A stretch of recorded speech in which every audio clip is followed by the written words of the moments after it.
Hello and welcome to lecture 5 of the Indian Geography. Let's start for APSC crash course. ঠিক আছে,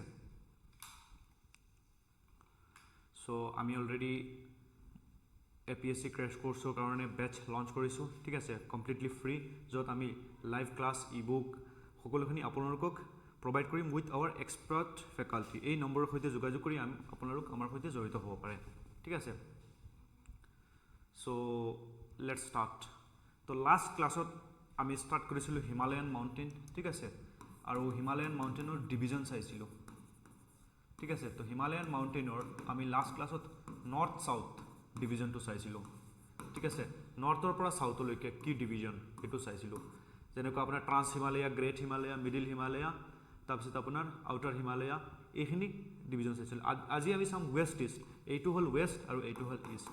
ৱেষ্টৰ পৰা ইষ্টলৈকে যিটো division হয় সেইটো আমি চাম. তো চবত ৱেষ্টৰ ডিভিজনৰ চবৰ ফাৰ্ষ্টত হ'ব that is Kashmir or north western Himalaya. এইটো কাশ্মীৰ হিমালয়া বুলি কোৱা হয়. এইটো একদম ৱেষ্টত আছে. ঠিক আছে, তাত আপোনাৰ কাৰাকোৰাম, লাডাখ, জাস্কাৰ, পীৰপাঞ্জাল ৰেঞ্জ এইবিলাক আছে. ঠিক আছে, আৰু ইম্পৰ্টেণ্ট পিক কি আছে আমি অলৰেডি এইখিনি ডিছকাছ কৰিলোঁ লাষ্ট ক্লাছত আপোনাৰ নৰ্থ চাউথ. তো আকৌ কি হৈ আছে আমি এইটো ইষ্টটোৱে যদি এক্সামত আহি যায় তেনেহ'লে আপোনাক কনফিউজ নহয় সেইকাৰণে. তো ইয়াতে আপোনাৰ কাৰাকোৰাম ৰেঞ্জ আছে, লাডাখ ৰেঞ্জ আছে, জাস্কাৰ ৰেঞ্জ আছে, পীৰপাঞ্জাল ৰেঞ্জ আছে. এইখিনি ক'ত আহে? আপোনাৰ কাশ্মীৰ হিমালয়ত আহে. ঠিক আছে, তো ইম্পৰ্টেণ্ট পিক আপোনাৰ কাৰাকোৰাম ৰেঞ্জত K2, তাৰপিছত লাডাখ ৰেঞ্জত, তাৰপিছত জাস্কাৰ ৰেঞ্জত, তাৰপিছত valley of Kashmir and Dal lake, এইবিলাক ক'ত আছে? এই আপোনাৰ কাশ্মীৰ হিমালয়ত আছে. আৰু ইম্পৰ্টেণ্ট পাছেছ জজিলা, এইখিনি লাষ্ট ক্লাছত অলৰেডি ডিছকাছ কৰিলোঁ. তাৰপিছত এই যিটো মিডিল পাৰ্ট এইটো হ'ল আপোনাৰ হিমাচল এণ্ড উত্তৰাখণ্ড হিমালয়, কাৰণ ইয়াত ইণ্ডিয়ান ষ্টেট অফ হিমাচল আৰু উত্তৰাখণ্ড আছে. ঠিক আছে, আৰু ইয়াত 3 মেইন ছেকশ্যন আপোনাৰ গ্ৰেট হিমালয়া পোৱা যায়, মিডিল হিমালয়া পোৱা যায়, লেছাৰ হিমালয়া পোৱা যায়, কিন্তু ইয়াত ট্ৰান্স হিমালয়া পোৱা নাযায়. এইটো মনত ৰাখিব. ঠিক আছে, তো lesser Himalaya Dhauladhar in Himachal Pradesh and Nagtibba in Uttarakhand and Shivalik. ঠিক আছে, আৰু শিৱালিকো পোৱা যায়. Lies approximately between river right between the river and the Kali, a tributary of Gagra. It drain in the Indus and Gagra river system. ঠিক আছে, কালি ৰিভাৰ আৰু এইটো ৰিভাৰৰ ভিতৰত পোৱা যায় এই হিমাচল আৰু উত্তৰাখণ্ড হিমাচল. তাৰপিছত নেপাল হিমালয়. তো এই নেপাল যিটো কাউণ্ট্ৰি হয় তো নেপাল হিমালয় বুলি কোৱা হয়. তো তাত আপোনাৰ গ্ৰেট হিমালয় আছে, চবতকৈ ওখ পিক আছে আপোনাৰ মাউণ্ট এভাৰেষ্ট. তাত মিডিল আপোনাৰ তাত আপোনাৰ লেছাৰ হিমালয়াও আছে. ঠিক আছে, আৰু শিৱালিক এবচেণ্ট আছে. তো গ্ৰেট হিমালয়াত কি ৱেষ্টৰ পৰা ইষ্টৰ দৌলাদাৰ, আন্নাপূৰ্ণা, মানচালু, গৰু শিখৰ, মাউণ্ট এভাৰেষ্ট, মাকালু, এই সকলোখিনি পিক গ্ৰেট হিমালয়ত ক'ত পোৱা যায়? নেপালত পোৱা যায়. ঠিক আছে, তাৰপিছত আপোনাৰ লেছাৰ হিমালয়ত আপোনাৰ মহাভাৰত ৰেঞ্জ, এই সকলোবোৰ আপোনাৰ নেপালৰ হয়. So' tallest section of Himalaya ইয়াত পোৱা যায় আপোনাৰ mainly Mount Everest, Darjeeling and Sikkim Himalaya. ঠিক আছে, আৰু Nepal Himalaya are located in the west of Bhutan, Himalaya in the east. ঠিক আছে, তিষ্টা অৰিজিনেট নিয়াৰ কাঞ্চনজংঘা. তো ইয়াৰ পৰা তিষ্টা অৰিজিনেট হয়, ইয়াৰ পৰা কাঞ্চনজংঘা, মাউণ্ট পিক কাঞ্চনজংঘা. ঠিক আছে, তাৰপিছতটো হ'ল আপোনাৰ অৰুণাচল হিমালয়া. ঠিক আছে, তো অৰুণাচল হিমালয়া ক'ৰ পৰা ষ্টাৰ্ট হয়? আপোনাৰ ইয়াৰ পৰা ছিকিমৰ পৰা সি ষ্টাৰ্ট হৈ যায়.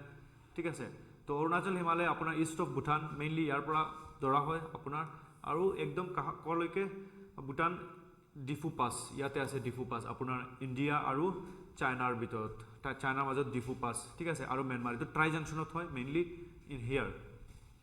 ঠিক আছে, তো ট্ৰাই জাংচনত, আৰু in the east dissected by fast flowing river deep gorges. তো এইফালে বহুতখিনি ৰিভাৰ কি হয় আপোনাৰ অসমলৈকে সোমায়. ঠিক আছে, মাউণ্টেইন পিক কাংটু, এই কাংটু যিটো পিক হয় এইটো আপোনাৰ অৰুণাচলৰ হাইয়েষ্ট পিক হয়. এণ্ড নামচা বৰুৱা মেইনলি ক'ত আছে? আপোনাৰ চাইনাত আছে.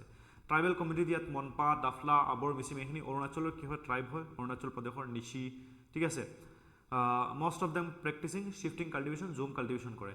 তো ইয়াত যদি আমি চাওঁ এইটো হ'ল গ্ৰেট হিমালয়া. তো গ্ৰেট হিমালয়া নামচা বৰুৱা এইটো ক'ত আছে? চাইনাত আছে. আৰু তাৰপিছত যিটো মিডিল হিমালয় হয় দাফলা, মিৰি, এইটো মিৰি, আবৰ আৰু মিচিমি. ঠিক আছে, এইটো হ'ল আপোনালোকৰ মিডিল হিমালয়ৰ মাউণ্টেইন ৰেঞ্জ. তো ইয়াত আপোনাৰ হাইয়েষ্ট পিকটো আছে কাংটো. ঠিক আছে, এনেকুৱা গ্ৰেট হিমালয়া, তাৰপিছত আপোনাৰ মিডিল হিমালয়া. ঠিক আছে, এইটো অৰুণাচল হিমালয়া বুলি কোৱা হয়, বা আগতে আছাম হিমালয়া বুলি কৈছিলে. তো অৰুণাচল প্ৰদেশৰ যিখিনি আছে ডাফলা, তাত আপোনাৰ ডাফলা ট্ৰাইব পোৱা যায়, ডাফলা হিল. ঠিক আছে, ডাফলা ট্ৰাইব আছে তাত.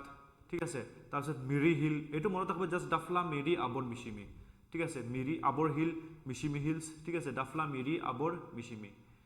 আৰু আদাৰ নোটেবল হিলছ, এইখিনি হ'ল পূৰ্বাঞ্চলৰ হিল. ঠিক আছে, ইয়াত আছে পাটকাই, ইয়াত আছে নাগা হিলছ, ইয়াত আছে মণিপুৰ হিল আৰু ইয়াত আছে লুচাই হিল, ঠিক আছে। তো আদাৰ নটেবল হিলছ হ'ল নাগা হিলছ, লুচাই হিলছটো আপোনাৰ মিজোৰামৰ হিলটোক লুচাই হিল বুলিও কোৱা হয়, ঠিক আছে।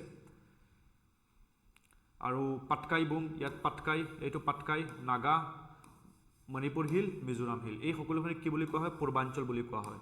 কি? পূৰ্বাঞ্চল, ঠিক আছে। আৰু পূৰ্বাঞ্চলৰ চবতকৈ হাইয়েষ্ট পিক আপোনালোকে কমেণ্টত জনাব কোনটো হাইয়েষ্ট পিক হয় পূৰ্বাঞ্চলৰ মাউণ্টেইনৰ, ঠিক আছে। তো বিয়ণ্ড দিহিং গৰ্জ ব্ৰহ্মপুত্ৰ, এই দিহিং গৰ্জৰ পিছত কি হয়? পূৰ্বাঞ্চল হিল, আপোনাৰ এই পূৰ্বাঞ্চল হিল ষ্টাৰ্ট হৈ যায়, ঠিক আছে। আৰু পূৰ্বাঞ্চল কি কি আছে? পাটকাই, নাগা, এই ক্ৰনলজিটো মনত ৰাখিব, মণিপুৰ আৰু মিজো হিলছ। মিজো হিলছক কি বুলি কোৱা হয়? লুচাই হিল বুলি কোৱা হয়। মিজো অৰ লুচাই হিল, ঠিক আছে। হাইয়েষ্ট পিক হয় ব্লু মাউণ্টেইন, এইটো মনত ৰাখিব, পূৰ্বাঞ্চলৰ হাইয়েষ্ট পিক ব্লু মাউণ্টেইন। আৰু Mizoram is also' known as molasses basin, ঠিক আছে। তো ইয়াত আমাৰ ইষ্ট ৱেষ্ট ডিভিজনটো কমপ্লিট হ'ল। নেক্সট ক্লাছত আমি ডিছকাছ কৰিম আদাৰ মাউণ্টেইন ৰেঞ্জেছ, ঠিক আছে। যদি আপোনালোকে ভিডিঅ'টো আপোনালোকৰ যদি বেনিফিচিয়েল লাগিছে তেনেহ'লে আমাৰ এই QR কোড বা এই নম্বৰৰ সৈতে যোগাযোগ কৰি আমাৰ সৈতে জড়িত হ'ব পাৰে। Thank U everyone. নেক্সট ক্লাছত আমি ডিছকাছ কৰিম আপোনাৰ আদাৰ মাউণ্টেইন ৰেঞ্জেছ অফ ইণ্ডিয়া, ঠিক আছে। Thank you. আৰু এই QR কোডটো স্কেন কৰি আমাৰ সৈতে জড়িত হ'ব পাৰে, বা যিটো ডিছক্ৰিপশ্যনত লিংক আছে সেইটো আপুনি অ'পেন কৰি আমাৰ গ্ৰুপৰ সৈতে জড়িত হ'ব পাৰে।